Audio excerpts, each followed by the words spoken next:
Solving trigonometric functions made easy, part 1. I swear to God, I'm not here alone. There are people sitting here with me. So I guess the first thing I'd say is this. 1. Solve it as if it was algebra.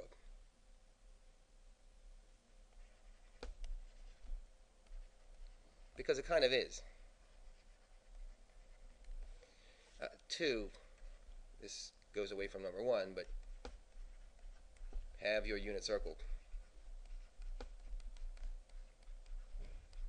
And in a perfect world, Gordon, have your unit circle memorized. So let's try this one. What we're going to look at first is that the x value, if this was algebra, the x value would be this, wouldn't it? So let's just pretend that this is x. So let's let x equal 2 theta. So I'm just going to rewrite this and say 2 cosine x minus square root 3 is equal to 0. Alright? So far, so good? So just algebraically now we would start solving. This would, in algebra, the first thing you do is get rid of your add-ins, don't you? Get rid of any terms. So we're going to get rid of this first. So just pretending this is algebra, we're just going to add square root 3 to both sides. So plus square root 3.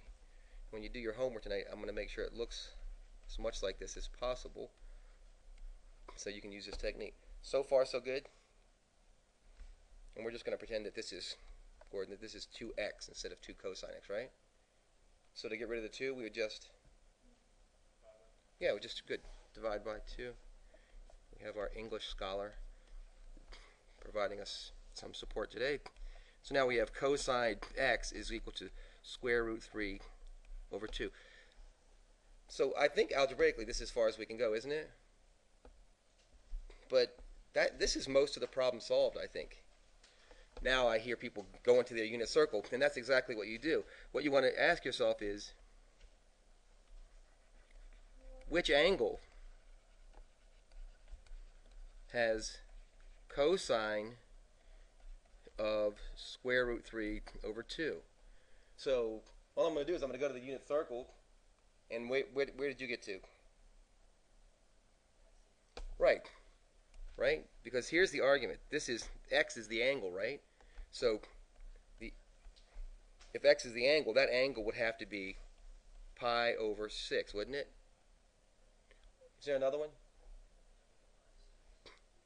Or 11 pi 6. If you're looking at the unit circle, right, it's at 30 degrees, right? At 30 degrees is pi sixths. And if you look at the cosine value of pi 6, the cosine value is square root 3 over 2, right? Or down here at 11 pi sixths is the other place it shows up. Now this is where I screw up a lot, as I forget to resubstitute. So go back here and resubstitute. If you're saying, what are you talking about? Remember that at the very beginning, we let, right up at the top here, we said let x equal 2 theta. So now we have to go back and say 2 theta, because remember, this 2 theta is not a coefficient. You can't divide this out, right? So 2 theta equals pi sixth. Plus what? Plus 2 pi n. The 2 pi n just makes us go in circles, doesn't it? Or 2 theta equals 11 pi sixth plus 2 pi n. Right? Remember the 2 pi n just is 360 degrees, and n is some integer, right? Now what do we do?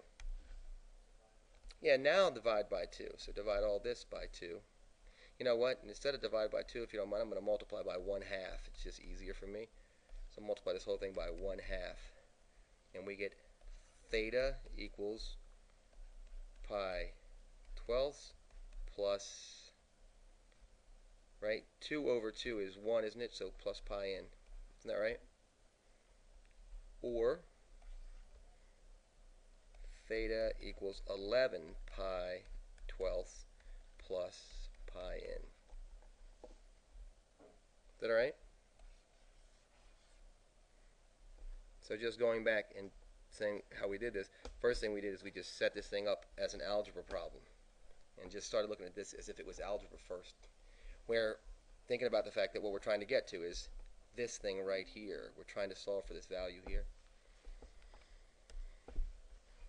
Bye.